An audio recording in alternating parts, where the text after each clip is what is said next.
Mga kababayan, isang mapagpalang umaga at araw sa inyong lahat. Muling pagbabalik ay Pina 28. So ngayon mga kababayan ay nandito na tayo sa area ng Cavite at meron lang akong ibibigay sa inyo na isang update mga kababayan patungkol dito sa may malaking tulay o mahabang tulay mga kababayan na gagawin na dito sa Naik, Cavite papunta sa Bataan mga kababayan. So dito po sa Naik, Cavite sa may barangay Timalaan mga kababayan gaganapin yung tulay na yon na tinatawag nilang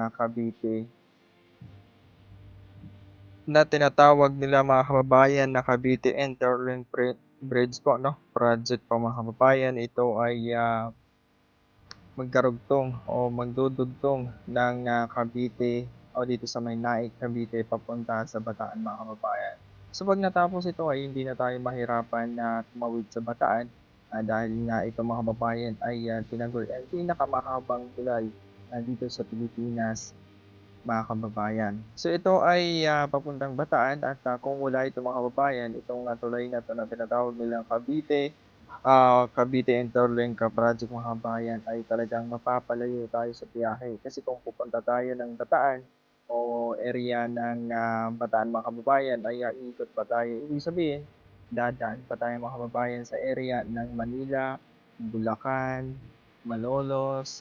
So medyo malayo-layo pa ang ating ikutan mga kababayan.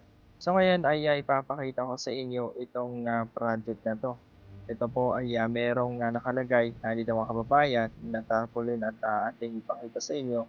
Nang sa ganun ay makita niyo po yung buong kabuuan kung kailan nga ba ito nag-umpisa at kailan nga ba ito matatapos at kung magkano ang gagastusin o ginastos dito sa project na to at kung kanino o kaninong project mga kababayan. So ito po na ipapakita ko sa inyo.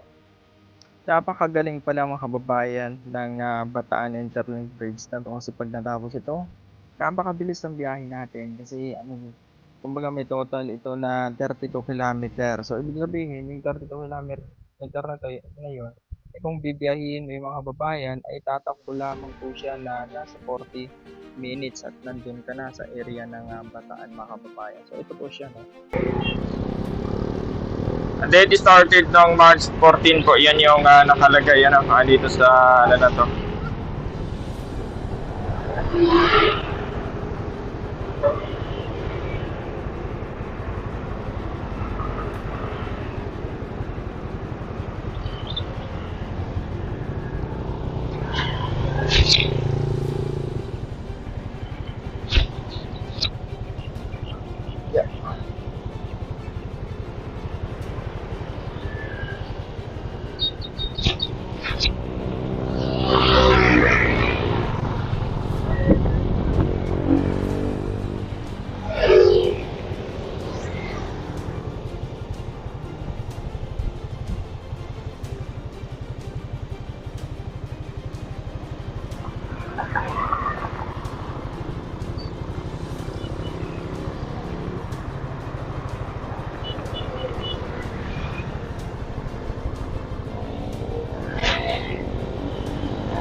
Sa mga kababayan, dito po yan mag-uumpisa yung pagtatrabaho nila, no?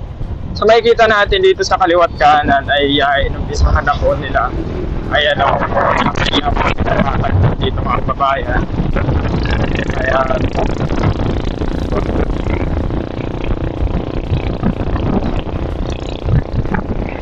So dito po yan mga kababayan, no?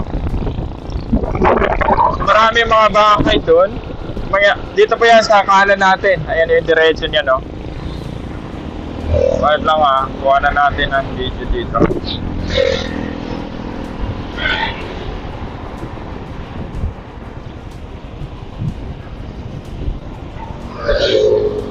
Ayan yung mga pinapatag nila mga kababayan. Ayan. So dito na siya. Bali doon na po yung dadaan, no? Isa may kabahayan na doon, no? Diyan po yung dadaan mga kababayan. So grabe, napakalaking tulong ito sa mga natin dito. O para sa atin, napakalaking tulong yung ganitong project mga kababayan.